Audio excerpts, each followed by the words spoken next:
Welcome back to another episode of Strong in Every Season, where we talk about what it takes to be physically and mentally strong in all seasons of life.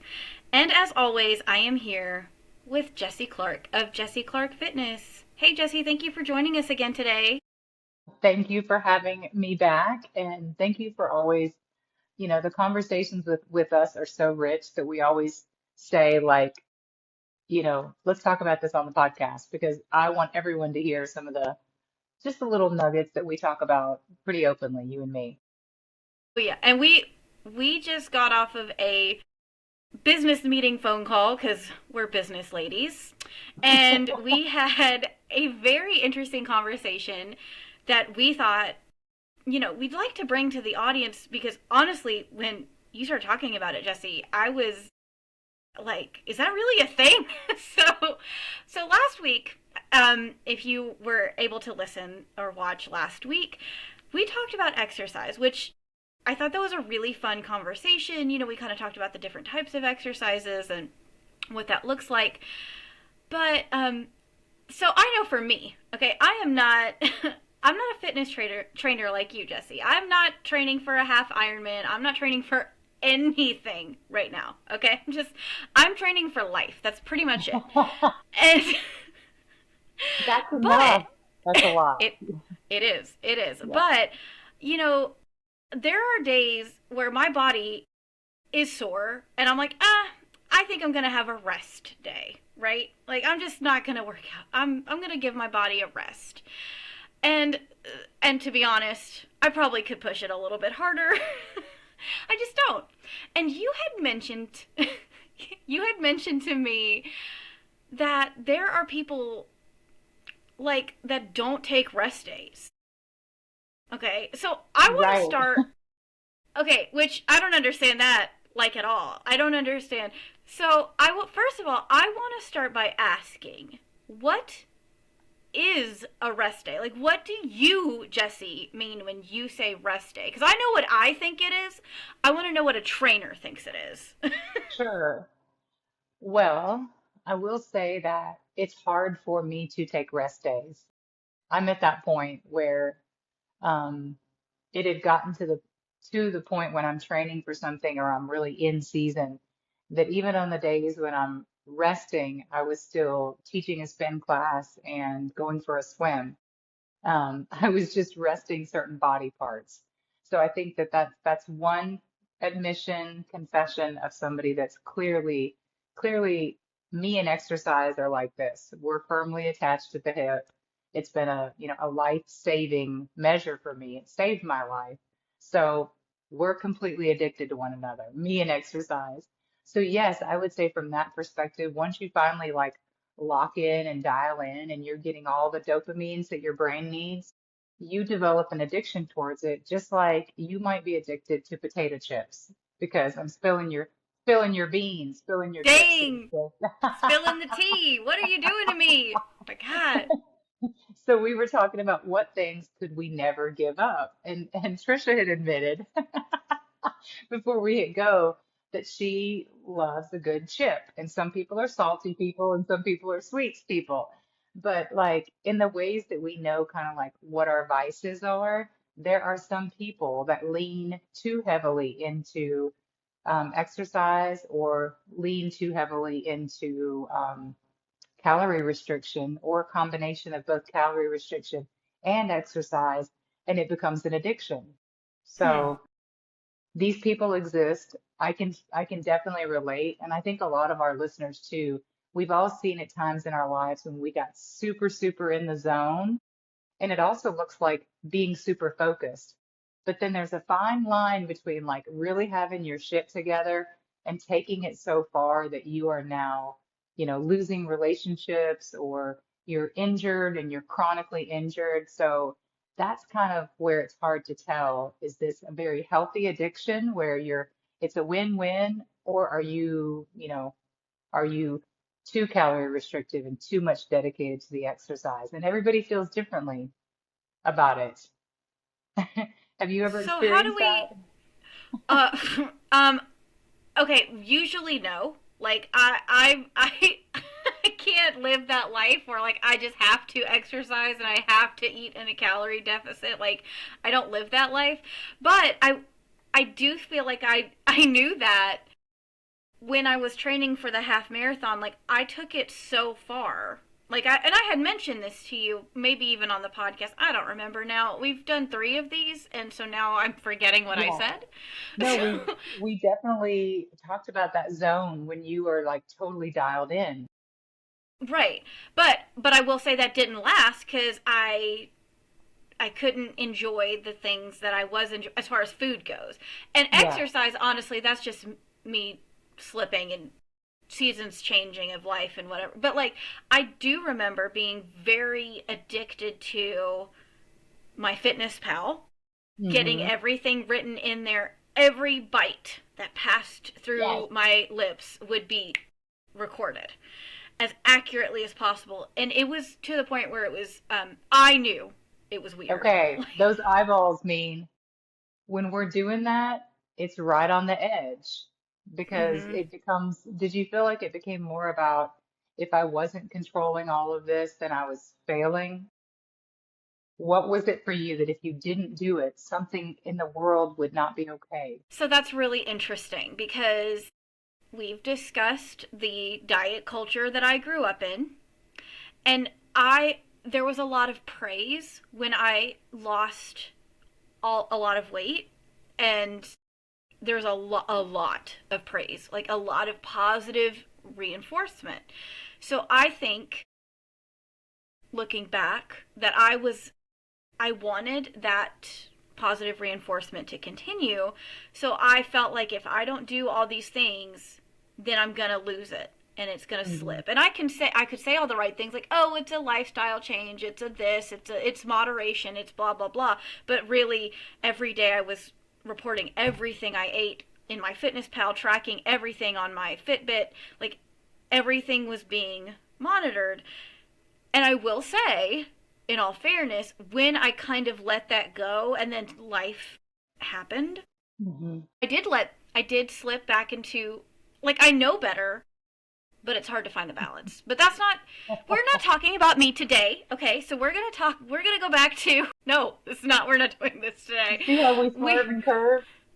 I'm not doing this. But how do we know when it's the right time to take a rest day, to maybe indulge in that, to not maybe be as restrictive calorie, Yeah.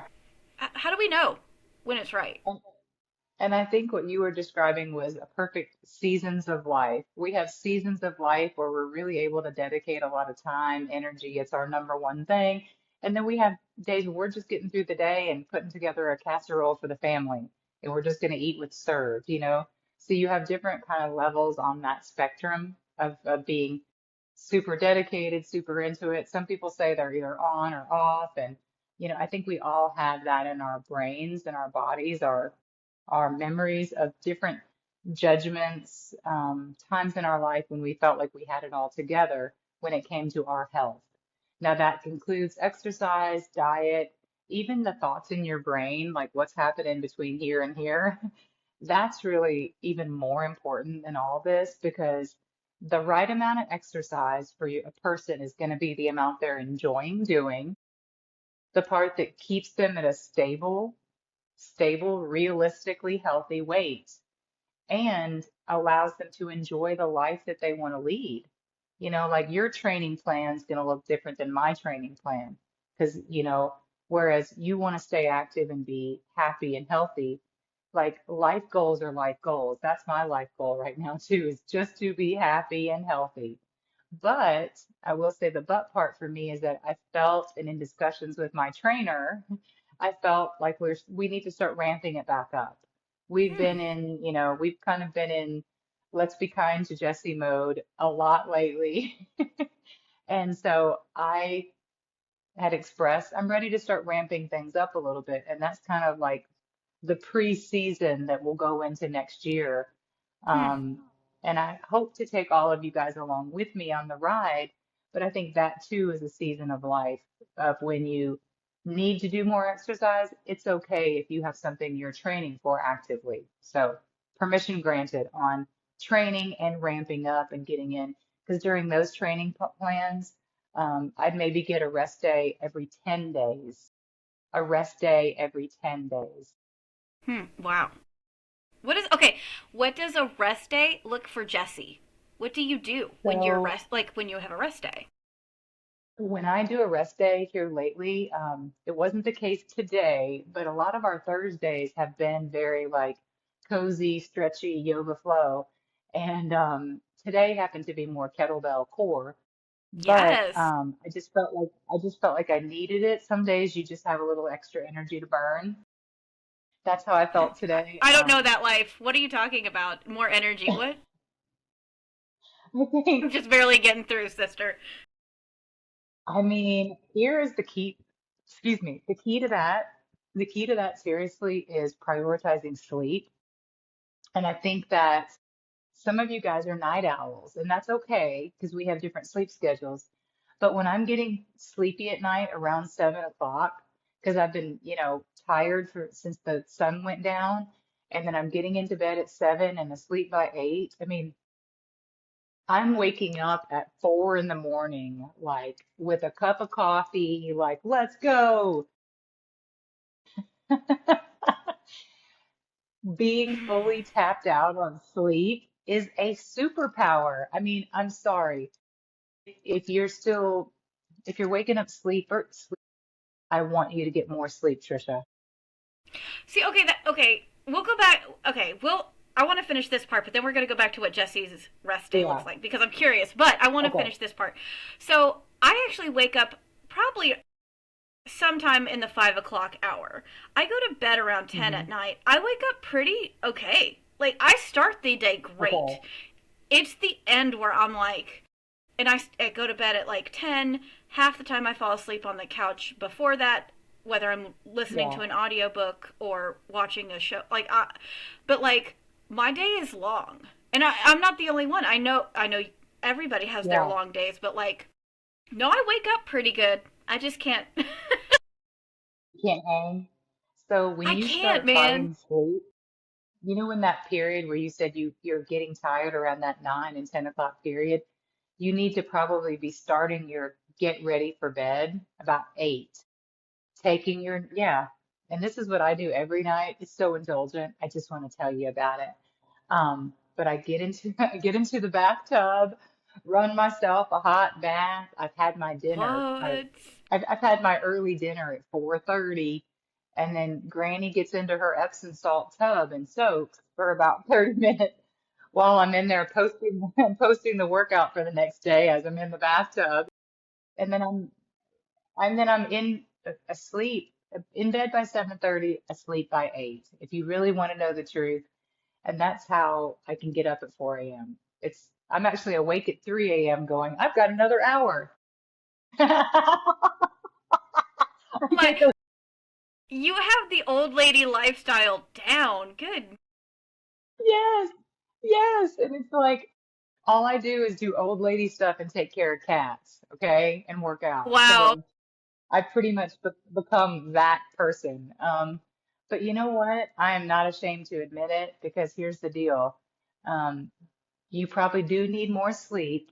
You're my average viewer. You're the average kind of client of mine, Trisha. So truth be told, y'all need to go to bed, okay? I'm speaking directly to the camera. Go to bed, sis. You only need more sleep, okay? So try to get that little bit of extra.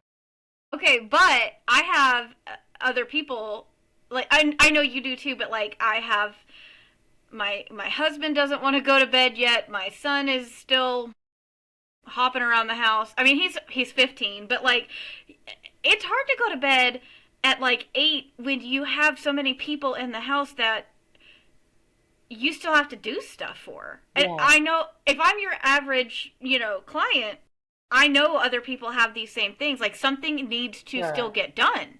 And it's hard to turn your sure. brain off to go to bed when you're like, but I could do this and I could do that and they want to do this and I want to be there for them, whatever. So, Yeah, I think you're exactly right because I I'm a little bit different and then I'm more of an empty nester. Like I have an 18-year-old who lives here, but other than that, it's just me. And so it's a very quiet existence. You can't control your space with who wants to watch a movie and who you're still up doing dishes at 10 o'clock. And I feel like you're doing more. Like women in general, this is not because you're special, but you are special. But I know. but, but like you're doing a lot because women are typically doers, and like this is just how we're made to be the nest keepers. But so Mm. you're doing a lot more than those boys. They're not as exhausted. They probably don't get up at 5 a.m. like you do. They get to sleep in a little bit later. You're up an hour before them and you're staying up with them to get that quality time. But I promise you, just start saying your trainer has recommended you get more sleep, okay? And then just be like, go to bed at like 8:30 and read a book and just be Oh by my God. yourself. And then drift off to sleep at 9 or 9:30. And you'll probably just feel better when you wake up. That would be amazing, but again, it's hard to find the balance between like that self-care and like having that restful time or a rest day, even to bring it back to the earlier discussion, and like to just be present with your people or get the to-do list done. Like it's hard to find that balance, and maybe that's why you're saying that. Is that part of what you were seeing as far as like people aren't taking rest days? They're working, they're exercising too hard, they're working too hard, like they're not taking care of themselves. Is that kind of, are you seeing that with some people? I think that when it comes to, because we talked about a few different issues, but with the over exercise as it relates to keeping your calories so low, I think that we put too much pressure on ourselves sometimes to be a certain size. So what I'm saying is we're too old for that shit. We just, this is not the season of life where you still have the body you did when you were in a freshman in high school, like we are not there. So those unrealistic pressures that people put on themselves to stay small, I see a few friends going through that where they're like, I just can't fit back into my denim cutoff shorts anymore since menopause. And it's like, yeah, that's because we're not 18 anymore. So the body is going to deposit fat a little bit differently, especially if you're consuming alcohol.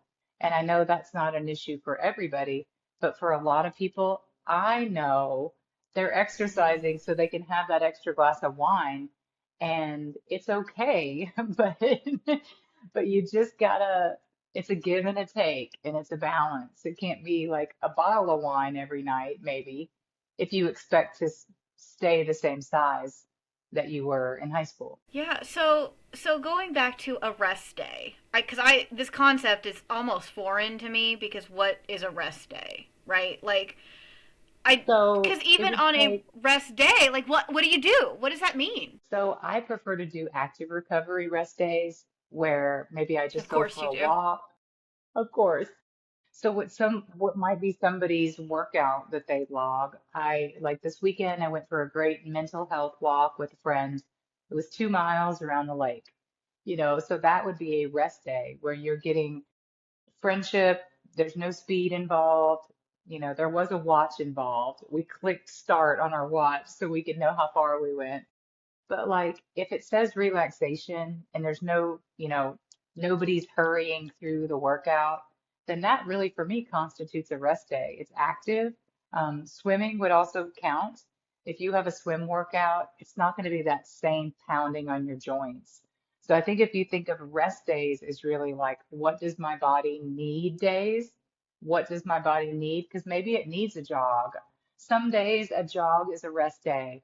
And I know that sounds crazy, but if it's Not for less me, than, not my life. if it's somehow like a light jog, and just a shakeout or it's low miles, then that can be considered for some people active recovery. So I think it kind of depends on what are you normally doing, and then let's dial it back. Because I can remember back in the old days, um, I would always try to exercise almost every day. Now, if I took a rest day, that was okay. And if I took 2 rest days in a row, I for sure had to work out on the third day. Okay. And that doesn't work for everybody, but I'm just throwing that out there as for somebody like you who's expressed wanting to be more consistent, you get a rest day. Oh, you need 2 rest days? Well, that's pretty rare, but you get that second rest day. Day three, I need your ass moving. Hmm. I That probably do makes sense, too. right? And so it's kind of like that little contract that I made with myself. It was like, okay, but unless you're, what would overrule that, of course, is if you're sick. You know, if you're sick, you actually need to stay home or maybe do light housework or do a walk. But anything that's just going to be kind of moving and grooving, steps, stretches, all that can be considered a rest day or active recovery day. So rest days aren't like I'm chilling on the couch taking a nap every once in a while. That's not a full like that's not what you think of as a rest day. Do we is a day like that ever on your calendar? So I will do an afternoon of that. So I think what that really is for me and for you guys, as we've talked about it, it's like you need a day to do nothing. That rot day where you're just watching movies, you're on the couch, you've probably ordered takeout. That's like a Saturday afternoon, but that's not necessarily a Friday, a Saturday, and a Sunday. I Hmm. still feel like there's a time and a place for that total just laid out, lights are low, what the kids call rotting. Mm. Mhm. And so like absolutely do that. But I'm the type of person that like even that makes me feel guilty because I've not been productive. So I have to be really, you ever do that? I need to be really Every day. productive. I hate that Oh, feeling. I wonder if this is a women specific kind of thing because I don't know if men see this in the same way women do. Some men, sure, but I think some women we just really if we are not actively doing something, whatever that is, whether it's for a job, the family, around the house, something, if we're not doing something actively, we're like, what? Something's wrong. Like, and and I, that's I don't that's know. It's true. hard. No, it's hard, but I actually think that that's something that I certainly could relate to that when you're saying it because we're just we're trying to make the most of every day, and I think that's what we've been taught. We're just trying to absorb kind of examples, and what the culture tells us is we should be go, go, going every minute. Can't you meal prep? 30 seconds here. Like we're constantly doing one or two or three things. And so the idea of actually resting is so foreign that like I personally feel better about a rest after I've done something really fabulous, whether it's 100-mile bike ride or I can really rest after that because I know I've done the work. But even Did you like say a whether 100 mile? Hold on. you Where can are really you rest. going? Where, where are you biking to? I don't understand. How is this possible? For the Why would you do that? Like, I do not understand. Oh my God. Yeah, I've done 100 a few times, but you always Why? do it. You do it at the end. You do it at the in the middle of the Iron Man. So like I'm just saying from experience, when you have those days when you've done the most. Okay, I've had those days. Then you can typically be like, you know what, girl, give yourself a rest day. Right. But the Yeah. odd thing, this is a side note thing. The one thing you wouldn't notice or wouldn't realize is that you have so much adrenaline going after a race like that that it takes you a while to finally relax and go to sleep. And even if you fall asleep, you have these weird middle of the night hunger pains and shots of adrenaline throughout the Mhm. night. You don't get a good night's sleep afterwards for a Hmm. while, for a while. Well, I mean, so I know. Okay, I've not run anything further than a half marathon, so that's my limit. But like, Yeah. I know that there's the runner's high. Like, Hmm. and even my son when he was on the track team, after he would complete a race, he would have that runner's high. That boy would be calorie deficient. Like he would have just burned up everything.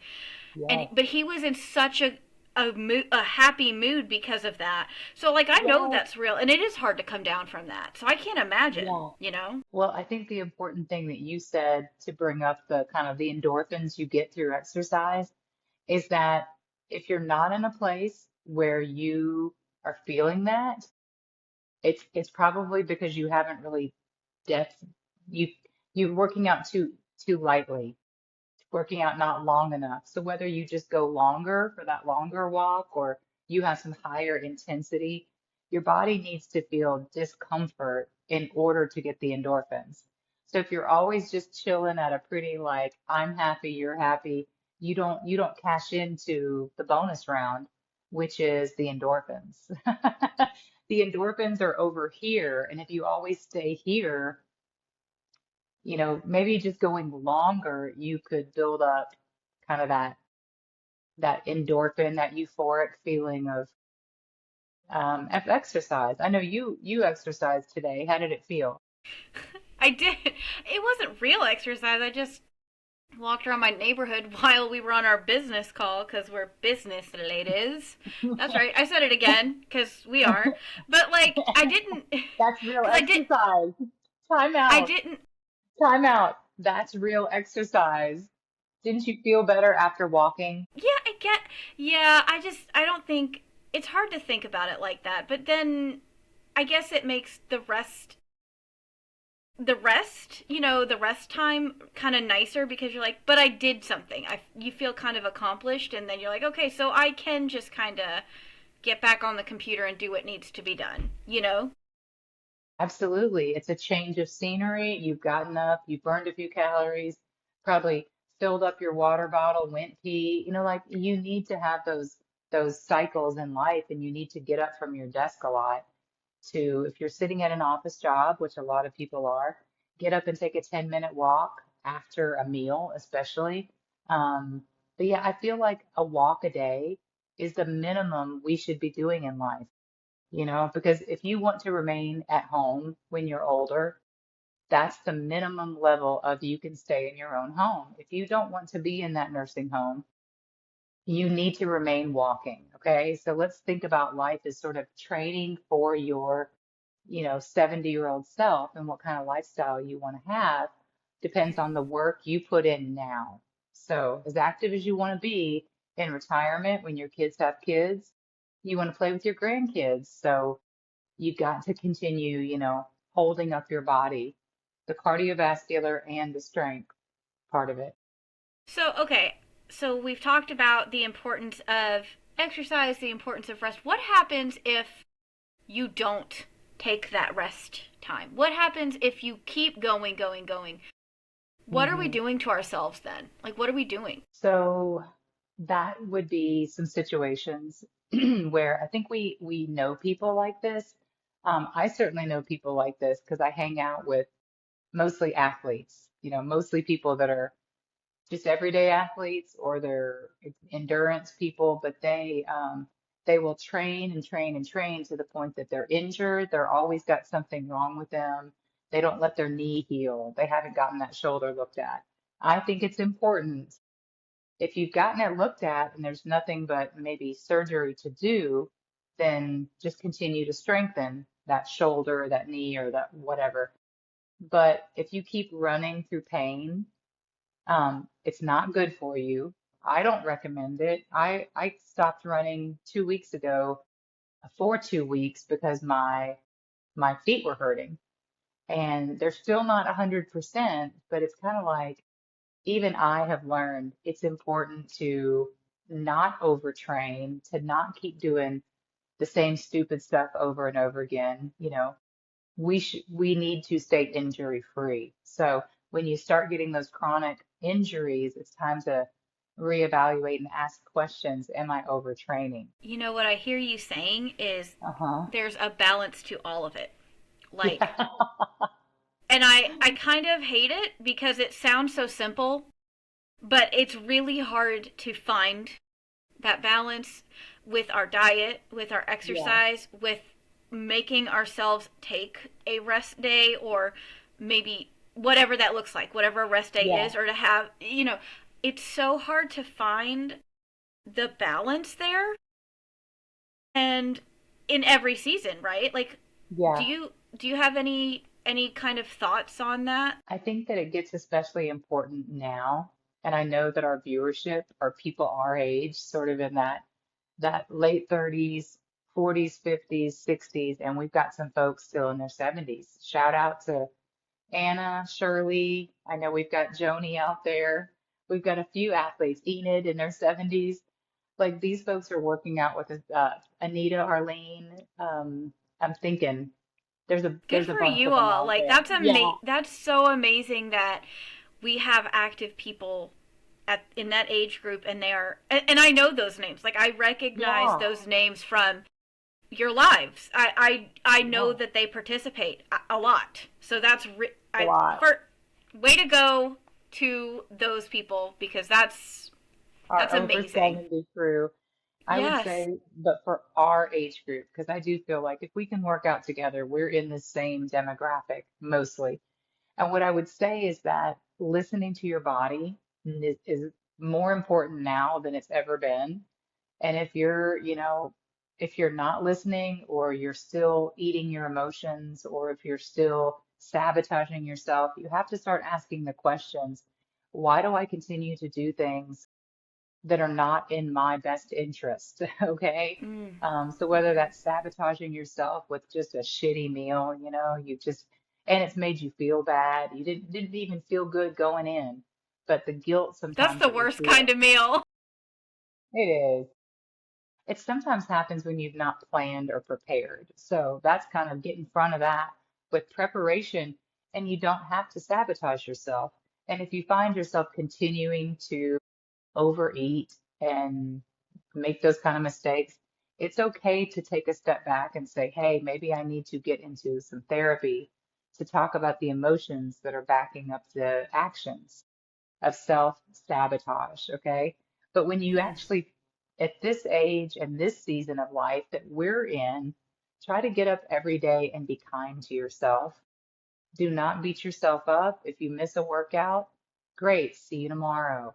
You miss 2 days, and you and me are going to need a phone call. Yeah. And Yeah. it's like, Well, I don't mean that, but like, what's going on that maybe you're sick, So when I start to not see people after 2 and 3 days, now it's been a week, and they haven't checked in with me or told me they're on vacation, I actually do start texting you guys, and I'm like, where are you, Latrina? Hey, Latrina in Washington, D.C. I hope you see this podcast. Where have you been? I texted her this week because then I know that we need to just rattle the cage a little bit and say, hey, are you taking care of yourself? mm. So make sure that you've got those accountability partners. It's me, it can be other people around you that keep you on track. That's such a help to us at this point in our lives. You just said so much that I think we'll address in future episodes. There was the therapy aspect, which I know we have a counselor coming on in a couple weeks, and Yes, that is going to be really helpful. We're actually going to go through a workbook of hers about burnout, which I think also relates to this awesome. topic. So we'll talk more about that as it gets closer. You also talked about like a community, the accountability, which I would love for us to pick up with next week, because Sure. I think that's really important. Um, so I really love this conversation, because it's, again, I'm so struck every time we talk about how important balance is, and like in every aspect of all of it. And I think I knew that intellectually, but like hearing us talk about this is our fourth episode, and to hear the amount of times the word balance has come up is kind of surprising to me. Like, I don't know. Um, Well, but yeah. the only way just to, when you're setting that balance up, the only way it's going to like figure it out is through like making mistakes. So like, don't be afraid to let the pendulum swing. Oh, that was too much. That wasn't enough. Well, pants don't fit. Eat less. Like we have to continue allowing ourselves to flow because, it's not going to be the same day every single day. Life is going to change. Yeah. I think this podcast is really helpful for me. If nobody else is watching, which I know you are, so thank you, but I am just really appreciative of this podcast, because it's kind of helping me to think about my own personal journey. And I do not want to keep talking about it on here because y'all don't need to learn from my mistakes. But Unfortunately, you're the host of the podcast, so sorry for your sorry for your luck, sister. it's a sacrifice I will make. But I so appreciate this conversation and your wisdom and insight, Jesse. And I hope those of you who are listening or watching us are finding something helpful here too. And we want to hear from you. We want to hear your thoughts, Yes, your struggles, we want to hear what you have to say about these topics, topics. hot Mm-hmm. takes. I want to hear Yeah. all your wildest questions that you need answered. Trisha and I are going to tackle them, Oh, right? On our, I will. we're I will we're going to tell make them. that private. Yeah, that's behind the paywall, guys. There is going to be a paywall coming, so you know, we're no dates yet, but just be on the lookout for some really exciting news about Jesse Clark Fitness coming up. Also, this comes out after our YouTube live workout, but we hope you joined us for that because this will come out on Sunday and the workout will have been Saturday because time is a loop, everybody. And Yes. but but we hope you joined us and we hope to do more of those. So if you missed out this one, there's always a next one. Stay connected on YouTube, on our socials, and like and subscribe, please. We would appreciate it. Share it with your friends. We want this conversation to help everybody, to help women in their 30s, 40s, 50s, and beyond, because this is important. This is important. So, thank you so much for joining us. Thank you for being part of our podcast family, our Jesse Clark Fitness family. We appreciate you so much. And until we see you next time, we hope that you are staying strong in every season.